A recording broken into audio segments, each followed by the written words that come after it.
Hello, my name is Bailey Short, and I am from a small town in northwest Ohio called Archbold. I'm in my final semester at Bluffton University in Bluffton, Ohio, which is about 2 hours from my home. I have many different interests and hobbies, but there are a few that I am more interested in than others. I enjoy being at the lake because it's something to do with my entire extended family. We all go out on the boat, water ski, tube, and swim. I love working with children at camp and vacation Bible schools, and I also enjoy being crafty, even though I'm not the most artistic person. I really like to cook and try new recipes. I've also had many different experiences with traveling, and I would love to move away from home. One thing that makes me stand out would be my experiences in Medical Nutrition Therapy 1 and 2. We will have completed 90 clock hours of clinical lab work at St. Rita's Medical Center in nearby Lima, Ohio. Each week, we are assigned a patient by our accompanying professor to assess, and if they are able and willing, we interview our patient. I am fairly proficient in Epic electronic medical records to find medical diagnoses, lab values, and interpret the patient's medical needs from their records. We practice ADIME notes and PES statements for the patients. I feel this opportunity that Bluffton provides has greatly increased my confidence and my ability to talk to patients in the acute care setting. I think I would immediately be comfortable in clinical rotations. I'm especially interested in the HIV rotation because in May I am traveling to Botswana for my Bluffton cross-cultural class. I have learned that it is the country with the third highest prevalence of HIV. I will see people with HIV firsthand and learn how they cope with their disease, which I plan to bring back to the internship. While in Botswana, we will be staying with host families in the village of Pitsang, and I know that will stretch me out of my comfort zone. I anticipate to be challenged with the wide array of different rotations at Tulane, and will be able to broaden my knowledge and skills that I bring from my rigorous undergraduate program. I expect to experience cases that I may not see in every hospital. I hope to obtain a wide array of new knowledge, especially in the research rotation. I have a growing interest in research, but would like to see if that could be expanded into a potential future pathway in my career. My short-term goal is to successfully pass the RDN exam and obtain a position in clinical dietetics to gain solid acute care experience. In 5 years, my goal is to transition to program development. I have a passion for being creative, and I'm an organized person, and I believe program development is a way to build upon my strengths. I am interested in program development because you can work in almost any setting. I attended Fancy this fall in Boston and attended multiple sessions on test kitchens and how to perform an effective cooking demo, and realized that this is a career path I am interested in pursuing. I felt uncomfortable in a work situation as a camp counselor this past summer at a church camp.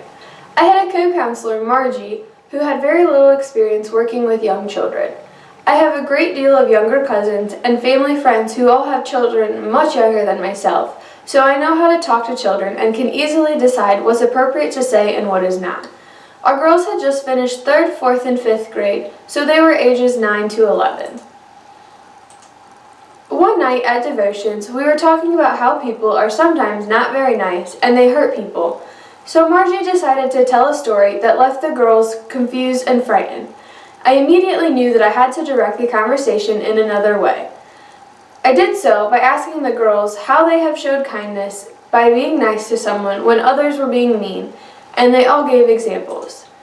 After our girls went to bed, I confronted Margie by telling her it was not age appropriate to tell stories like hers to our girls.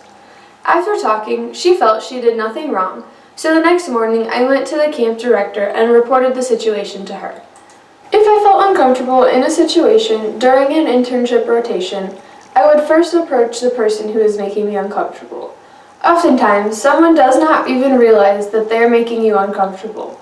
If in the days after confronting this person, and they still do not change their behavior, I would talk to my preceptor, assuming they are not the one making me uncomfortable, and see if they have a better way to confront them to make a change. When I have a major exam, I usually do a couple things.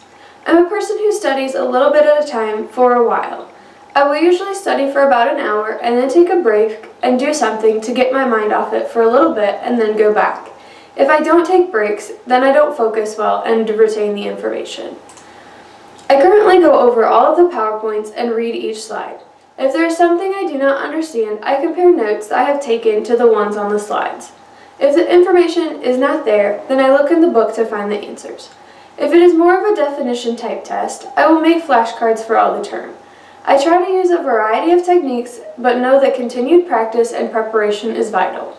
One situation of being treated unfairly sticks out in my mind more than any other. I have attended the same church my entire life with my grandmother. They give out a very generous scholarship for students who attend Mennonite colleges. I applied and was told I would receive the aid, which was then multiplied because Bluffton offers a matching program. After about a month, I got a phone call from my grandmother saying that I would not be receiving the scholarship anymore. They found in the contract that if your parents are not an active member of the church, you do not qualify for the scholarship. Since I attended with my grandmother and my father was no longer an active member, I was losing out on over $15,000 per year. I was very upset and contacted my pastor and an elder to explain the situation. Since they both knew me very well, they worked with me and the scholarship team to figure out how I could still receive the scholarship. The first year, after many very generous donations, I received the same amount of aid that everyone else did.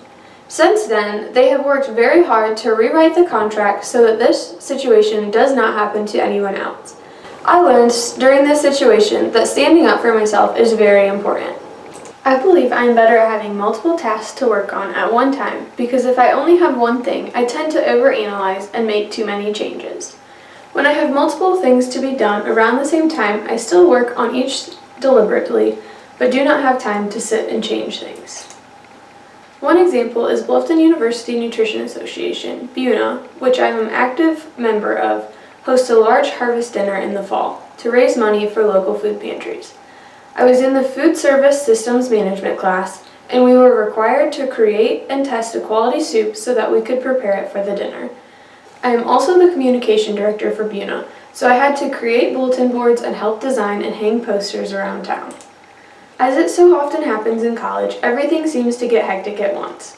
I also had to find time to study for a big cell chemistry test over the Krebs cycle.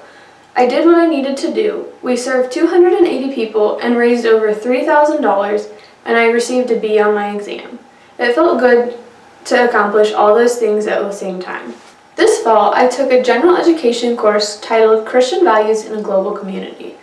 As a class of 25, we had to design a single capstone project together that could be applied at Bluffton but which had a global impact.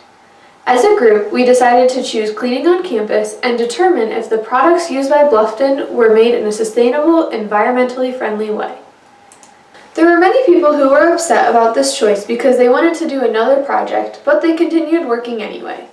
At several points throughout the semester, there were arguments over our research because we divided into smaller groups and worked on sections of the project.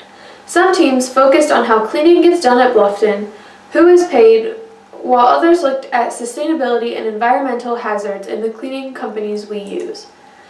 It was a fairly difficult process to come with an idea for our project because while people all agreed that our cleaning program needed change, no one wanted to step up and make a change. There were multiple class-long discussions on how the project should go because some people thought everyone should take a week to clean, while others thought we should stop student cleaning altogether. Finally, we agreed that students should perform cleaning tasks once per year, and instead of being paid, they avoid a $50 fine for skipping their turn. Our project and the presentation associated turned out great, and out of 6 groups, we placed second, losing only by a couple votes.